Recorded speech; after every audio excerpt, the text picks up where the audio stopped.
त्या ठिकाणी आपण क्वेश्चन नंबर 3 सॉल्व करणार आहे.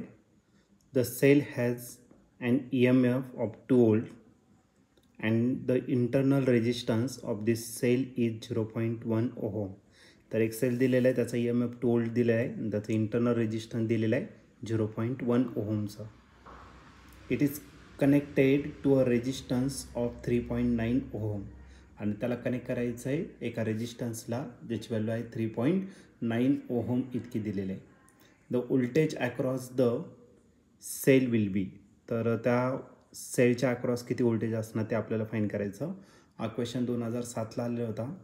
याच्या 4 ऑप्शनपैकी पहिलं जे ऑप्शन आहे ए ते आहे 1.95 वोल्ट, बी ऑप्शन आहे 1.5 वोल्ट, सी ऑप्शन आहे 2 वोल्ट आणि लास्ट डी ऑप्शन आहे 1.8 वोल्ट. तर या 4 ऑप्शनपैकी या क्वेश्चनचं करेक्ट आन्सर काय असणार आहे. चला ते याला सॉल्व करूया आणि मग डिसाईड करूया.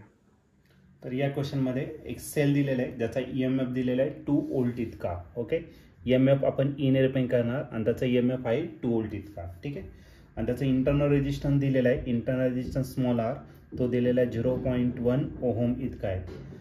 कनेक्ट करायचा एक्सटर्नल रेजिस्टन्सला ज्याची व्हॅल्यू आहे 3.9 ओहम इतकी दिलेली आहे. तर आपल्याला त्या सेलच्या अक्रॉस किती त्या सेलच्या अक्रॉस किती पोटेन्शियल असणार आहे ते आपल्याला फाइंड करायचं. म्हणजे आपल्याला काय फाइंड करायचं, बी फाइंड करायचं. एक काम करूया, एक छोटीशी सर्किट डायग्राम काढू. तर एक्सटर्नल रेजिस्टन्स दिलेला आहे तुम्हाला, एक्सटर्नल रेजिस्टन्स आर आहे आणि तो दिलेला आहे 3.9 ओहम इतका.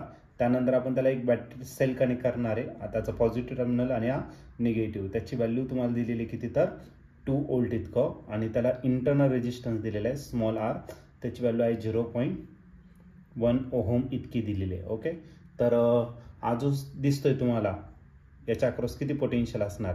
आता याच्या अक्रॉस काय आणि याच्या अक्रॉस काय, दोघांची व्हॅल्यू काय राहणार सेम. याच्यातून करंट पास होणार आहे. करंट किती पास होणार आहे तर करंट इतका याच्यातून पास होणार आहे. According to direction of current इथं प्लस साईन द्यायचं, इथं मायनस. परत करंट या डायरेक्शन फ्लो होणार आहे, इथे प्लस साईन द्या आणि या ठिकाणी काय करा मायनस साईन.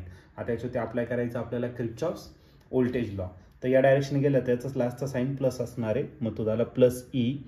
पुढे जर गेला तर याचा साईन मायनस आहे, तर हा मायनस. करंट किती असणार इतका आणि हा जो एक्सटर्नल रेजिस्टन्स आहे तो किती आहे आर.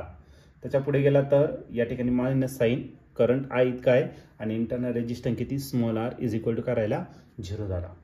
ओके, आणि हा IR जो असतो, IR म्हणजेच आपला काय असतो तर V असतो. मग आपण एक काम करू, ई मायनस हा काय झाला आपला V आणि मायनस करायला I इंटू स्मॉल आर. पण आईची व्हॅल्यू आपल्याकडे नाही आहे. मग आईची व्हॅल्यू आपल्याला सर्वात पहिले तर काय करावं लागेल तर फाइंड करावं लागेल. एक काम करू, हेच रिलेशन आपण यूज करू आणि याच्यावरून काय करू तर आईची व्हॅल्यू फाइंड करून घेऊ. मग is equal to I capital E minus इकडे काय करा plus I capital R plus I into काय आला स्मॉल आर. या दोन्ही टर्ममधून I काय येणार आहे कॉमन. मग is equal to I common आला आणि इथं राहिलं capital R plus small R. Each value दिलेली आहे तुम्हाला, ईच व्हॅल्यू किती आहे 2. I आपल्याला फाइंड करायचं आहे. कॅपिटल आरची व्हॅल्यू आहे 3.9 आणि स्मॉल आरची व्हॅल्यू आहे 0.1. या दोघांची जर ॲडिशन केलं तर तो भेटेल 4. मग 2 is equal to I into हा करायला 4. आता 4 मल्टिप्लाय इकडे काय करा डिवाइड. मग आयची व्हॅल्यू किती भेटेल 2 डिवायडेड बाय 4. मग 2च्या टेबलमध्ये 4 आहे, 2 1 1 2 2 4. मग 1/2 अँपियर इतका करंट झाला. पण आपल्याला काय फाइंड करायचं, पोटेन्शियल फाइंड करायचं by Ohm's law. Ohm's law जर घेतला तर V इज इक्वल टू आपल्याला काय भेटेल IR. आयची व्हॅल्यू किती आहे 1/2 आणि जो R दिलेला आहे तो आहे 3.9. एक काम करा, या 2 ने 3.9ला डिवाइड करा. 2 1 जा 2, एक उरला म्हणजे 19. इथं पॉईंट दिला आहे 19. 2 9 जा किती झाला 18. ओके, एक उरला आहे म्हणजे 2 5 जा किती झाला 10. म्हणजे आपला आन्सर येईल 1.95 आणि पोटेन्शियल मेजर करणार आहे आपण कशामध्ये तर व्होल्टमध्ये.